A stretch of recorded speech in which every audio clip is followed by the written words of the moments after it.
Shalom, bon Erev Shabbat, Lech Lecha, va pour toi. Dieu dit Abraham, vas-y.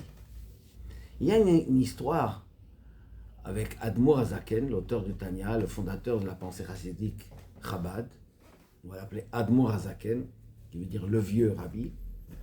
Il avait de nombreux talmidim, des chassidim, des disciples. Parmi eux, il y avait un qui faisait des voyages en vendant des marchandises dans toute la région, surtout aux seigneurs, aux princes, etc. Et il gagnait bien sa vie, il venait chez le rabbi chaque année, donnait sa tzedaka, etc.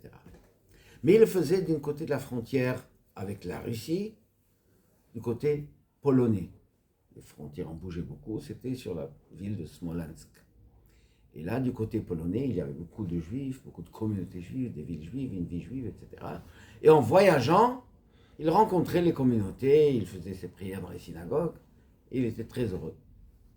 Un jour, Admour Hazaken lui dit, traverse la frontière et va de l'autre côté.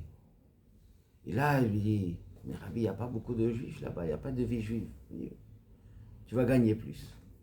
Bon, il écoute, il va, et il fait des affaires, et il gagne 5 fois plus de ce qu'il avait l'habitude de faire. Il revient chez le rabbi, il donne sa tzedaka, son maaser, donc 5 fois plus, mais il éclate en sanglots. Pourquoi? Il dit, Rabbi, vous m'avez envoyé dans une contrée où il n'y a pas de vie juive, les gens là-bas ne connaissent rien de la Torah, il y a à peine une synagogue, je ne pouvais pas prier comme il faut, je ne pouvais pas faire ma vie juive, c'était vraiment terrible, je ne peux pas supporter. S'il vous plaît, ne me forcez pas d'aller. Le rabbi dit, non, tu retourneras. Et il lui explique, comme Abraham, Dieu lui dit, tu vas quitter ton pays, ta terre natale, pour aller dans un endroit où il n'y avait rien. Dans la région d'Abraham, il y avait déjà beaucoup de personnes qui l'a ramené, fait reconnaître Dieu. À Nefesh Asou Becharan, ils avaient des communautés, des centaines de personnes. Et là, il fallait un pays nouveau, étranger, inconnu, où il n'y a rien. Et là-bas, justement, consiste ta mission. Et Dieu lui dit, tu vas gagner. La Mishnah dans Pirkei Avot, dans Maxime de nos pères, nous dit, Dieu a acquis 5 Hamisha Kinyanim, 5 acquisitions dans le monde, dans son monde. Car dans son monde, c'est là réside la réponse à la question suivante.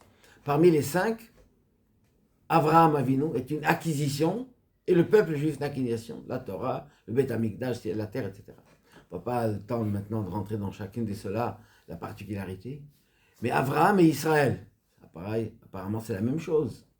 Avraham, c'est le père du peuple juif. Donc pourquoi la Mishnah, elle met Avraham une acquisition et le peuple juif une acquisition? Avraham avait la particularité,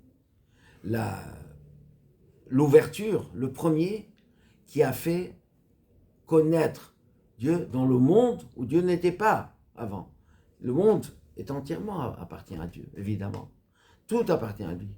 Pourquoi ces 5 acquisitions? Chacune de ces acquisitions représente une façon dont Dieu révèle que le monde est à lui, que c'est lui le créateur.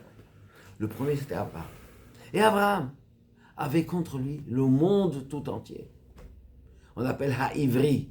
Ivri veut dire hébreu, mais veut dire de Ever, du côté de la rivière, de l'autre côté. C'est-à-dire, le monde entier était d'un côté et Abraham était de l'autre. Et il n'avait pas peur. Il ne se laissait pas intimider, même au risque de sa vie, et il a réussi à faire connaître, quel olam, de faire connaître au monde qu'il y a un créateur et qu'il est le maître du monde, et que chaque action et chaque élément dans ce monde dépend de lui. Nous sommes dans la même situation. Aujourd'hui, on a quasiment le monde entier contre nous. C'est incroyable, on ne croyait pas que ça allait arriver, mais c'est comme ça. C'est pas grave, on ne se laisse pas influencer, on ne se laisse pas intimider. En aucun cas, on met en doute notre mission, qui consiste justement à rester fidèle à la volonté de Dieu, à faire ce que Dieu nous demande pour nous, et d'aller propager ça au monde entier, pas que au Bnei Israël évidemment, mais même aux non-juifs. Il y a cette loi noachika qu'il faut dire qu'il y a un Dieu, il y a un créateur. Et on se demande, mais est-ce qu'ils vont nous écouter? Disons sages, Dvarim hayotzim min halev, nichnasim lalev. Les paroles qui viennent du cœur rentrent dans le cœur. Si on le dit avec sincérité, avec conviction, on est des enfants d'Abraham, on a cette possibilité, eh bien on réalisera cette mission divine merveilleuse, extraordinaire. Shabbat Shalom ou Mevorach.